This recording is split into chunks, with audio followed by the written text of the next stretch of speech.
हदीस रसूल सल्लल्लाहु अलैहि वसल्लम अब्दुल्लाह इब्न अबी बकर रज़ियल्लाहु ताला अन्हु फरमाते हैं कि मैंने हज़रत अनस बिन मालिक रज़ियल्लाहु ताला अन्हु को फरमाते हुए सुना। वो फरमाते हैं कि मैंने अल्लाह के रसूल सल्लल्लाहु अलैहि वसल्लम को फरमाते हुए सुना कि जब इंसान मर जाता है तो उसके पीछे 3 चीज़ें जाती हैं। इंसान जब मर जाता है तो उसके पीछे 3 चीज़ें जाती हैं। इंसान को दहला देने के लिए काफ़ी है यह हदीस। मरने के बाद इंसान के पीछे 3 चीज़ें जाती है, मालुहु व अहलुहु व अमलुहु। माल जाता है, अमल जाता है, अहल जाता है। फयरजिउ इस्नान, 2 चीज़ें लौट आती हैं। क्या लौट आती हैं? मालुहु व अहलुहु। माल लौट आता है। क्या मतलब? माल का लौट आना ये इस बात को साबित करता है कि दरअसल माली सवाब आप मैयत को नहीं पहुंचा सकते। माली फायदा मरने वाले को अब नहीं पहुंच सकता। माल लौट आता है। बताइए, जो इंसान मरने के बाद जो सबसे पहले उसका साथ छोड़ देती है माल, आज इंसान उसी के पीछे अपनी पूरी जिद्दोजहद लगाए हुआ है। जो मरने के बाद सबसे पहले तुम्हारा साथ छोड़ेगा। तुमने जो हवेली बनाई थी वो हवेली तुम्हारे मरने के बाद 1 इंच नहीं हिलेगी। वो गाड़ी जो तुमने खरीदी थी 1 इंच तुम्हारे लिए आगे नहीं जाएगी। माल कमाने के लिए तुमने न हलाल की तमीज की न हराम की तमीज की, लेकिन ये माल इतना बेवफा निकला कि तुम्हारे मरने के बाद 1 इंच तुम्हारे लिए चलने को तैयार नहीं है। और तुम इसी बेवफा के पीछे इतना पड़ गए कि जो वफा यानी जो वादा तुम्हारे साथ पूरा करने वाली शय है उसको ही तुमने भुला दिया।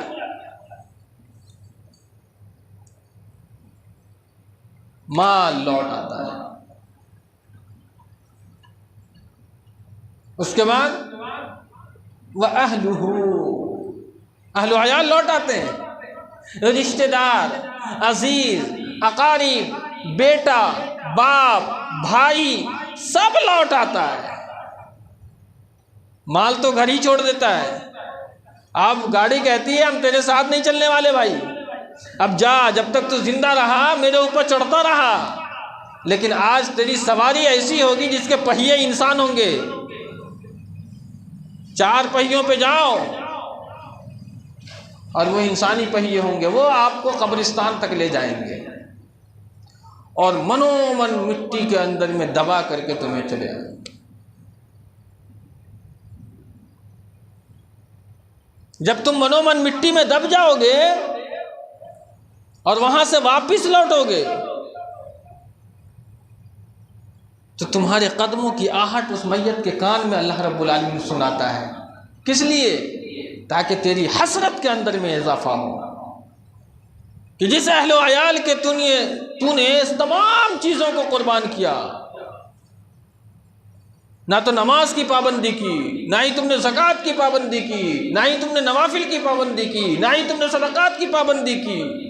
पूरा सायो अमल, पूरी कोशिशें दुनिया की तुमने अहलो अयाल के लिए लगा दी। देखो तुम्हारे मरने के बाद किस तरीके से तुम्हें मनोमन मिट्टी के अंदर में दबा दिया है और ये जा रहा है, उसे कोई फिक्र नहीं है। और आज तो इतनी बेफिक्री हो गई है कि कब्रिस्तान में ही इंसान मरने वाले के लिए कोई कलाम नहीं करता, अपनी माशी जिंदगी के लिए कलाम करता है। जल्दी चलो, बहुत सारा काम पड़ा हुआ है। कब्रिस्तान जाने के बाद भी रब याद नहीं आया।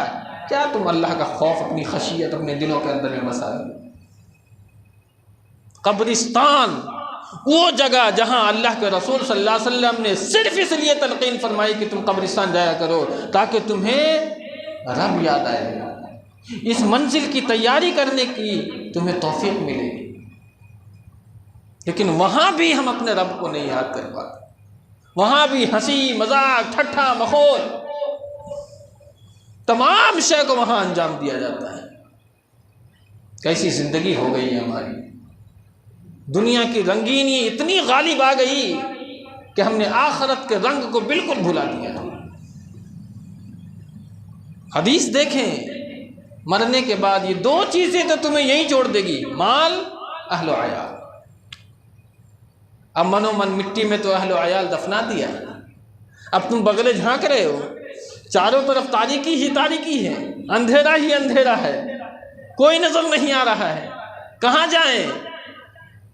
तो अमल आता है, अमल बाकी रह जाता है ना, वयब्का अमलु, अमल बाकी रह जाता है। अगर अमल अच्छे हैं तो वो अमल कहेगा घबराओ नहीं, इस तारीक कोठरी में हम तुम्हारे मोनिस हैं, हम तुम्हारे गमखार हैं, हम तुम्हारे हमदर्द हैं, हम तुम्हारे दुख सुख को समझने वाले हैं, हम तुम्हारी मदद करने वाले हैं, हम इस कोठरी के अंदर में रोशनी का काम करने वाले हैं, घबराओ नहीं। जो अमल उस कोठरी में तुम्हारे लिए मोनिस और गमखार होकर के खड़ा होगा, उसी अमल को हमने छोड़ दिया। वही अमल हमारे लिए कोई हैसियत की हामिल नहीं। अल्लाह, इंसान कितना दुनिया के अंदर में गर्क हो चुका है। ये दुनिया, जबकि जिसके बारे में अल्लाह ने मुख्तलिफ मकामात पर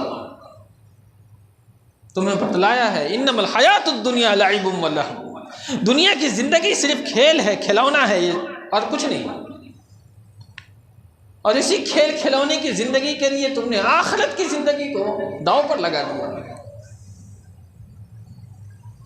अब बताएं, ये हदीस इंसान को झिझोड़ देने के लिए काफ़ी है कि ईमान की रमक मौजूद है, मसाजिद को पुर करो, मसाजिद की ज़रूरियात की तकमील करो। अगर चाहते हो कि अल्लाह के यहाँ कुछ ज़ख़ीरा मिले अमल की शक्ल में, लगाओ अपने आप को, खपाओ अपने आप को इस मस्जिद के लिए, अल्लाह के रास्ते में लगाओ कुछ ना कुछ। हमारा मेयार सिर्फ ज़बान की हद तक महदूद रह गया, कुछ नहीं कर पा रहे हम, न तो कौम के लिए, न माशरे के लिए, न समाज के लिए, कुछ भी नहीं कर पाया। इसीलिए इंसान जागो, आखिरत की तैयारी करो, दुनिया कमाओ, लेकिन ऐसा नहीं है कि आखिरत को भुला करके दुनिया कमाने में लग जाओ। कमाओ दुनिया, सहाबा ने भी दुनिया कमाई है। Abdurrahman bin Auf, Usman Ghani, Asad ibn Azarara, ये सारे बड़े बड़े रुआसाए सहाबा हैं। इन लोगों ने ऐसा नहीं है कि माल नहीं कमाया, कमाया, लेकिन माल को रब की मोहब्बत पर गालिब नहीं आने दिया, नहीं आने दिया। अब्दुर्रहमान बिन औफ रज़ी अल्लाह ताला अन्हु का एक वाक़या है, उनके पास जब बेहतरीन खाना पेश किया गया तो वो रोने लग गए। साहबा ने पूछा क्यों रो रहे हैं? कहा कि ये हालात जो आज हमारे साथ हैं, बेहतरीन खाने हैं, हर तरीके के वसाइल मौजूद हैं, कुछ ऐसे वक्त भी थे जो हमारे पास खाने के लिए भी कुछ नहीं था। सहाबा अपनी पिछली ज़िंदगियों को अपनी आने वाली ज़िंदगी पर क्या करते थे? फ़ौक़ियत देते थे, उसे याद करते थे। और हज़रत उमर का तो मशग़ला यही था, बार बार याद दिलाते थे सहाबा को, अपनी पिछली ज़िंदगी मत भूल जाना। और आज हम पिछली ज़िंदगी को भुला दिया, हमने सहाबा की सीरत को भुला दिया। लोगों, उस चीज़ की तैयारी करो जो मरने के बाद तुम्हारे काम आने वाली है।